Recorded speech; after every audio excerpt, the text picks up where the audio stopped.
Okay, Comp Health. Today I'm going to talk a little bit about bike maintenance. Ever since COVID broke out, everybody's on their bikes. So that means all the service shops are way back ordered right now. So a couple quick, easy things you can do at home is what we'll discuss today. But first, before you do anything bike maintenance related, you've got to look the part. Okay, that's much better. You're going to want to find some kind of Italian branded or Italian sounding thing that you can wear. In my case, it's some type of sweat limiting item. My son, who's filming today, yes, that's the traditional Giro Bill-Up cap. You can wear that with your helmet as well.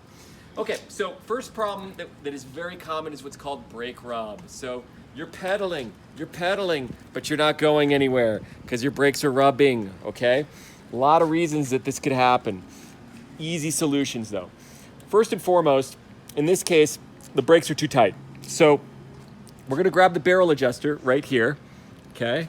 We're just gonna loosen it.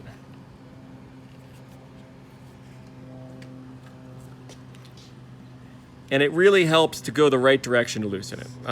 That's something that I've found to be very helpful. As you loosen it, you'll notice that your wheel will start to engage, okay? You don't want it too loose, you don't want it too tight. You want just enough engagement that you have good modulation of your brake.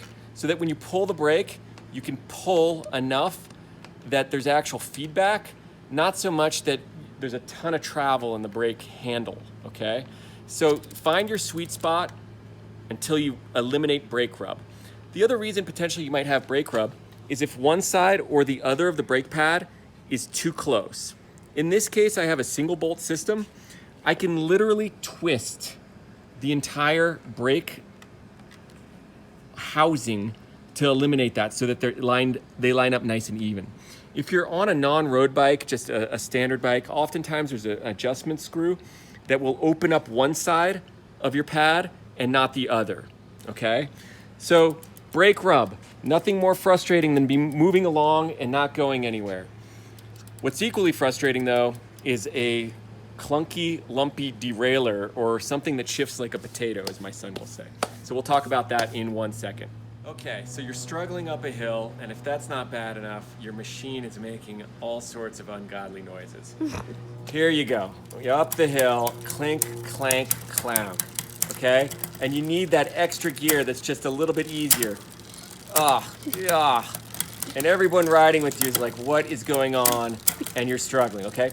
Easy to make these adjustments, okay? We'll talk about why. So, first of all, in this case, my bike does not want to get to the easiest cog, okay? Just like the brake, there is a barrel adjuster located right here, okay?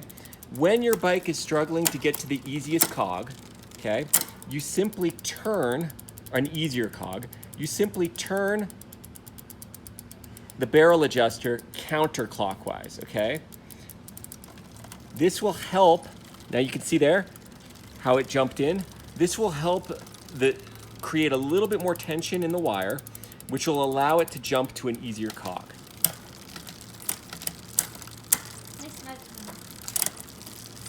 Okay, so right there you can see a little bit better.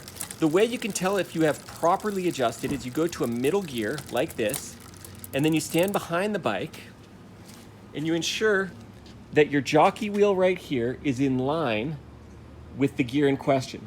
In this case, we could literally move it a little bit more this way. So I will continue that, keep filming right there, Finn. I'll continue that movement right there. And at this stage, I would say we are completely dialed. So don't be afraid of the barrel adjuster and don't be afraid of taking this into your own hands. Easy fix, easy solution. So now you're dialed in, but you're still having some trouble with the top and the bottom of your ratios. Either your derailleur won't go all the way up or won't go all the way down, or worse, is throwing the chain into your wheel or onto your frame. These are your low and high limit screws, okay? By turning these, the low limit will essentially move this part of the derailleur either forward or back. It's what prevents the derailleur from throwing your chain too far. High limit is your small gear right here, okay? High is hard, and it applies the same to the front. Once you start playing with your high and low limit derailleurs, you're entering a new ball game of maintenance, and you should be in for the long haul. It's gonna take you a while, you're gonna get frustrated, and it's gonna be a longer process than just regulating or dialing in your shifts like we talked about earlier.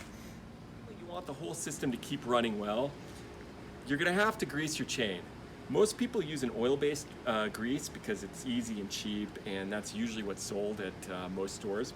I prefer what's called a wax-based, and I use Rock and Roll.